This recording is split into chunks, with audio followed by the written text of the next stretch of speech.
انتہائی زیادہ انصاف، عدل اور مساوات قائم ہوئے، لوگ ایک دوسرے کے حق ادا کرنے والے بنے، کوئی بھی کسی پر ظلم نہیں کرتا تھا۔ اسلام سے پہلے بہت زیادہ بدامنی تھی، کہیں امن کا نام و نشان نہیں تھا، اور انسان اپنے گھروں میں بھی محفوظ نہیں تھے۔ رات بھر وہ جاگ کے گزارتے تھے کہ کہیں کوئی ہم پر حملہ نہ کر دے، اور جو دوسرا طاقتور گروہ حملہ کرتا کسی گروہ پر، کسی قبیلے پر، کسی کمزور خاندان پر، تو پھر ان کے مردوں کو قتل کر دیا جاتا تھا، اور ان کی عورتوں اور بچوں کو یرغمال بنا لیا جاتا تھا، غلام بنا لیا جاتا تھا، ان کا مال قبضے میں لے لیا جاتا تھا۔ تو اسلام کے آنے کے بعد انتہائی زیادہ عدل و انصاف قائم ہوا، معاشرے کے اندر سے برائیاں مٹ چکی، ختم ہو گئی، لوگ ایک دوسرے کا حق ادا کرنے والے بن گئے، ایک دوسرے کے ساتھ تعاون کرنے والے اور احسان کرنے والے بن گئے۔ اسلام سے پہلے اگر چھوٹے سے معاملے میں چھوٹی سی بات پر جھگڑا ہو جاتا تو صدیوں تک وہ جھگڑا جاری رہتا، جس کو موقع ملتا اپنے دوسرے مد مقابل کا سے انتقام لیتا اور ان کے ساتھ قتل و غارت کا معاملہ کرتا۔ لیکن اسلام کے آنے کے بعد وہ سب بھائی بن گئے اور ساری دشمنیاں ختم ہو گئیں۔ مومنین تو مومنین، غیر مسلموں کے بھی حق صحیح طریقے پر ادا ہونے لگے، ان کے ساتھ بھی عدل و انصاف کا معاملہ ہونے لگا۔ اسی طرح ہر ناجائز کام، چاہے وہ ناجائز مال ہے، اس سے بھی اہل ایمان پرہیز کرنے لگے۔ تو اسی لیے کبھی انہوں نے سود نہیں لیا، اگر سود کا معاملہ تھا تو سود کو چھوڑ دیا، ناجائز طریقے سے جو رزق آتا تھا اس کو انہوں نے چھوڑ دیا، اور دوسری طرف اہل کفر نے ان کے ساتھ بائیکاٹ کر لیا، مسلمانوں کے حالات کمزور ہو گئے، اب ان کا مذاق اڑایا جا رہا ہے، ان سے کہا جاتا کہ یہ کیسے لوگ ہیں، یہ تو کہتے ہم نبی پر ایمان لائے ہیں، اور ان کی حالت دیکھو کہ ان کے کھانے کے لیے کچھ نہیں ہے۔ یعنی ان کا مقصد دنیا اور دنیا کا مال تھا، دنیا کی رونقیں اور دنیا کی آسائش تھی۔ اللہ تعالیٰ نے یہاں اس موقع پر بھی یہی بات ارشاد فرمائی کہ دنیا کی کوئی قدر و قیمت نہیں ہے، دنیا تو ایک عارضی چیز ہے، دنیا کے اندر جو انسان آتا ہے تو وہ تو آزمائش کے لیے آتا ہے، دنیا کے اندر جو اسے مال، جو کچھ اسے ملا ہے، سب کچھ اس کے لیے آزمائش ہے، کسی کو دے کر آزمایا گیا اور کسی سے لے کر آزمایا گیا، کسی کو خوشحالی عطا کر کے آزمایا گیا اور کسی کو پریشانیوں میں مبتلا کر کے آزمایا گیا۔ دنیا تو آزمائش کا گھر ہے،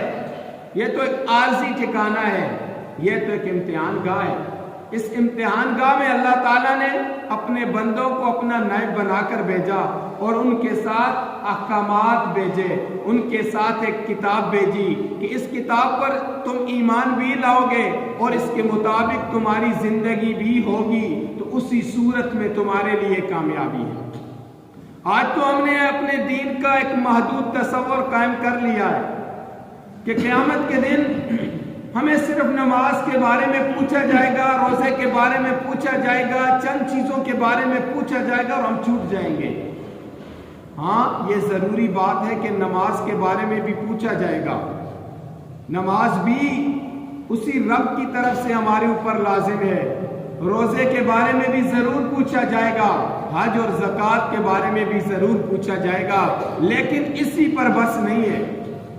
محض یہی چیزیں نہیں ہے کہ بس ان چیزوں کو ہم اپنا لیں اور باقی مکمل زندگی ہماری نافرمانی میں اپنی خواہشات کے مطابق گزرے اور ہم سمجھے کہ ہم کامیاب ہو چکے ہیں۔ یہ دین کا ایک محدود تصور ہے جو ہم سے پہلی قوموں نے بھی اپنایا تھا، چند چیزوں کو اپنانے کے بعد وہ سمجھتے تھے کہ ہم کامیاب ہو گئے، ہم جس چیز کے اوپر ایمان لانے کا دعویٰ کرتے ہیں ہم نے اسے پورا کر دیا، لیکن یہ ایک محدود تصور ہے۔ اگر اس کی حقیقت کو تاریخ کے اندر نبی علیہ السلام کی سیرت اور صحابہ کی سیرت کے اندر اگر اس کا مطالعہ کریں تو ان کے اندر بھی یہ محدود تصور نہیں تھا. وہ بیک وقت نماز بھی پڑھتے تھے, وہ روزہ بھی رکھتے تھے, بلکہ نماز, روزے اور عبادات میں تو وہ ہم سے بہت زیادہ آگے تھے. اس کے ساتھ ان کی مکمل زندگی اسلام کے مطابق تھی. اگر وہ بازار میں جاتے تو نظر آتا کہ یہ مسلمان ہے, یہ تجارت کر رہا ہے. وہ کسی کو دھوکہ نہیں دیتے تھے, وہ دو نمبری نہیں کرتے تھے, وہ لوگوں کی مجبوری کا فائدہ اٹھا کر لوگوں پر مہنگی چیزیں نہیں بیچتے تھے, وہ ملاوٹ نہیں کرتے تھے, وہ سود, رشوت اور حق تلفیوں سے دور رہنے والے تھے, وہ اس سے اجتناب کرنے والے تھے. خود تو بڑی بات, دوسروں کو بھی برائی سے روکتے اور منع کرتے تھے کہ یہ غلط کام ہے. اگر کسی کے ساتھ کوئی معاہدہ کرتے, چاہے وہ مسلمان ہے یا غیر مسلم, اگر وہ معاہدہ جائز ہے تو اس معاہدے کو ہر صورت میں پورا کیا جاتا تھا. اسی طرح ان کے گھر کے معاملات, ان کے غم, ان کی خوشیاں بھی اسی طرز پر تھیں کہ جو شریعت نے جائز قرار دیا, جو شریعت نے راستہ بتایا, اسی کے مطابق ان کی زندگیاں تھیں. اور اسی طرح ان کے معاملات بھی شریعت کے مطابق تھے. ان کے فیصلے, ان کی لڑائیاں, ان کے جھگڑے, ان کے قوانین, ان کے ملک کا نظام بھی اسلام کے مطابق تھا جو قرآن و سنت ہمیں دیتا ہے. یہ اسلام کا تصور ہے کہ اللہ کی زمین پر اللہ کے نظام کو قائم کرنا ہے, اللہ کی زمین پر اللہ کے نظام کو لانا ہے جو عدل و انصاف کا نظام ہے, جس کے اندر ایک امیر اور ایک غریب آدمی برابر ہوتے ہیں. یہاں تو آج ہم دیکھیں, اگر امیر آدمی کے ساتھ, صاحب اقتدار آدمی کے ساتھ, صاحب عہدہ آدمی کے ساتھ کسی کا کوئی معاملہ آ جاتا ہے تو بیچارہ پھنس جاتا ہے غریب. پھر جس کے پاس مال ہے, جس کے پاس بڑی سفارش ہے, جس کے پاس بڑا عہدہ ہے, چاہے وہ ظلم کیوں نہیں کر رہا ہے, فیصلہ اسی کے حق میں ہوگا. لیکن اسلام تو یہ کہتا ہے کہ ایک عام آدمی, ایک اجنبی شخص گورنر کے بیٹے کے ساتھ جب اس کا معاملہ آتا ہے اور گورنر کا بیٹا اس کے ساتھ زیادتی کرتا ہے, فیصلہ عمر رضی اللہ تعالیٰ عنہ کی عدالت میں جاتا ہے, اسلام کی عدالت میں جاتا ہے, تو گورنر کے بیٹے کو کہا جاتا ہے تو پہلے تو مجرموں کے کٹہرے میں کھڑا ہو جا. پھر اس اجنبی آدمی کو, ایک عام آدمی کو کہا جاتا ہے جس کی کوئی جان پہچان بھی نہیں, ایک مسافر تھا, ایک اجنبی آدمی آیا ہوا تھا, اسے کہا جاتا ہے کہ اس نے واقعی آپ کے ساتھ زیادتی کی ہے, آپ کے منہ پر مارا ہے, جس زور سے اس نے آپ کے منہ پر مارا ہے آپ بھی اپنا بدلہ لیں اور اس کے منہ پر ماریں. اسلام تو انتہائی زیادہ عدل اور مساوات کا دین ہے. اسلام بتاتا ہے کہ جو آدمی ذمہ دار ہے اپنے ماتحتوں کے تمام حقوق ادا کرنا اس کی ذمہ داری ہے. عمر رضی اللہ تعالیٰ نے جیسا حکمران رات بھر مدینے کی گلیوں میں چکر لگاتا ہے کہ کہیں کوئی بھوکا نہ سو جائے, کہیں کوئی حاجت مند نہ رہ جائے اور کل قیامت کے دن مجھے باز پرس نہ ہو. اسلام چند چیزوں کو اپنانے کا نام نہیں ہے. اسلام تو کہتا ہے کہ معاشرے کے اندر اللہ کے نظام کو, عدل کے نظام کو قائم کرنا تم سب کی ذمہ داری ہے. اسلام کہتا ہے کہ جب ہم کلمہ پڑھ لیتے ہیں تو ہماری ذمہ داری ہے کہ معاشرے کے اندر صرف اپنی ذات سے نہیں, اپنے گھر سے نہیں, بلکہ معاشرے کے اندر سے برائی ختم کرنا بھی ہمارے اوپر لازم ہے. اگر معاشرے کے اندر سرعام برائی پھیل رہی ہے اور ہمارے اوپر فرق نہیں پڑتا تو پھر بھی ہماری زندگی ایمان والوں کی زندگی نہیں ہے. منافق کی کوئی ایک قسم نہیں ہے. اگر منافق کی اقسام کو ہم نے دیکھنا ہے تو اپنے آپ کو اس سانچے میں ڈالے کہ واقعی جو احکامات اسلام نے دیے ہم ان کے مطابق چل رہے ہیں. اسلام نے ہمارے اوپر عبادات لازم کی ہیں, اسلام نے ہی ہماری ذمہ داری لگائی ہے کہ معاشرے کو برائیوں سے پاک کرنا ہے, عدل و انصاف کو قائم کرنا ہے. اسلام ہی نے ہماری ذمہ داری لگائی ہے کہ حق کا ساتھ دینا ہے اور برائی کو روکنے کی کوشش کرنی ہے. کیا ہم اسلام کے ان تمام احکامات پر اگر زندگی گزار رہے ہیں, اگر ہم حق کا ساتھ دیتے ہیں, حق کو قائم کرتے ہیں اور حق کا ساتھ دیتے ہیں تو پھر تو ہم حقیقی مومن ہیں. محترم و معزز سامعین کرام, اگر ایک آدمی زبان سے کلمہ ادا کرتا ہے اور دل سے وہ کلمہ نہیں پڑھتا تو وہ بھی منافق ہے. کیوں؟ اس نے بھی اپنے مفاد کے لیے ماں زبان سے کلمہ ادا کیا، دل سے اس نے اس کو تسلیم نہیں کیا ہے۔ اور اگر کوئی آدمی دل اور زبان سے کلمہ تو ادا کرتا ہے لیکن حق کے مقابلے میں اسلام کے خلاف اپنے مفادات کے لیے اگر باطل کا ساتھ دیتا ہے، اپنے مفادات کے لیے اگر کفر اور ظلم کا ساتھ دیتا ہے، تو یہ آدمی بھی منافق ہے۔ اسلام نے تو اس کی ذمہ داری لگائی تھی کہ تو نے حق کا ساتھ دینا ہے، تو نے حق کو قائم کرنا ہے اور باطل کو اور ظلم کو مٹانا ہے، ظلم کو ختم کرنا ہے۔ جب وہ اپنے مفادات کو ترجیح دیتا ہے تو یہ بھی منافقت ہے۔ اور اسی طرح ایک آدمی باطل کا ساتھ تو نہیں دیتا، کلمہ بھی دل و جان سے پڑھتا ہے، اسلام کو قبول بھی کیا ہے، لیکن وہ غیر جانبدار رہتا ہے۔ جب حق اور باطل کا معاملہ آتا ہے تو وہ غیر جانبدار ہو جاتا ہے۔ ذمہ داری تو اسلام نے لگائی تھی کہ حق کو قائم کرنا ہے،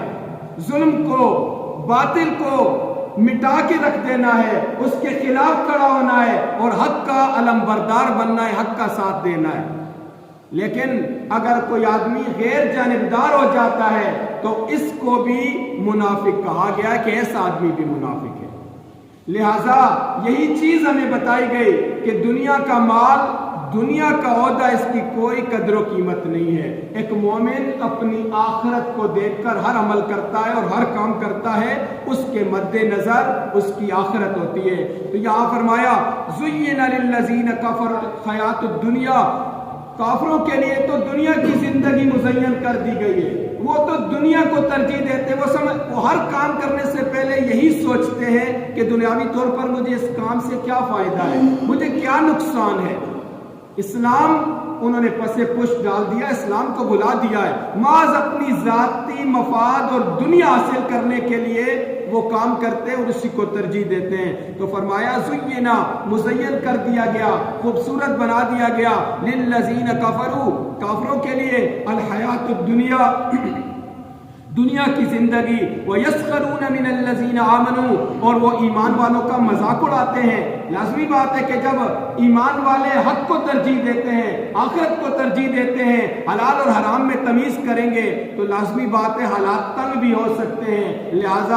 ان حالات کی تنگی کا اور ان چیزوں کا تانا وہ ایمان والوں کو دیتے ہیں۔ تو فرمایا وَيَسْخَرُونَ مِنَ الَّذِينَ آمَنُوا، اور وہ ایمان والوں کا مذاق اڑاتے ہیں، وَالَّذِينَ اتَّقَوْا، لیکن اللہ تعالیٰ فرماتے ہیں جو تقوی والے لوگ ہیں، جو حق پرست ہیں، فوقہم یوم القیامہ، قیامت کے دن ان سب سے بڑھ کر ہوں گے۔ دنیا کے عہدے، دنیا کی ذمہ داریاں، دنیا کا مال دنیا میں رہ جائے گا، قیامت کے دن وہی کامیاب ہوگا جس نے وہ حق طریقے سے مال کمایا اور جائز کاموں میں صرف کیا اور اللہ کی زمین پر اللہ کے نظام کو قائم کرنے کی کوشش کی، ظلم اور باطل کو مٹانے کی کوشش کی۔ فوقہم یوم القیامہ، قیامت کے دن وہ ان سے اوپر ہوں گے، بڑھ کر ہوں گے۔ واللہ یرزق من یشاء بغیر حساب، اللہ جسے چاہتا ہے بے حساب رزق دیتا ہے، لیکن دنیا میں آنے کا مقصد دنیا حاصل کرنا نہیں ہے، دنیا کمانا نہیں ہے، بلکہ دنیا میں اللہ تعالیٰ نے ہم سب انسانوں کو اپنا نائب بنایا۔ ان جائل فی الارض خلیفہ، اللہ تعالیٰ نے فرمایا میں زمین میں اپنا خلیفہ، اپنا نائب بھیج رہا ہوں، اس کے لیے احکامات بھیجے، ان احکامات کے مطابق ہم نے زندگی گزارنی ہے، اپنا بھی، اپنے معاشرے کا بھی اسی طرح تزکیہ کرنا ہے جس طرح ہمیں قرآن و سنت حکم دیتے ہیں، اسی صورت میں ہماری کامیابی ہے۔ اللہ تعالیٰ سے دعا کہ عمل کرنے کی توفیق عطا فرمائے۔ وآخر دعوانا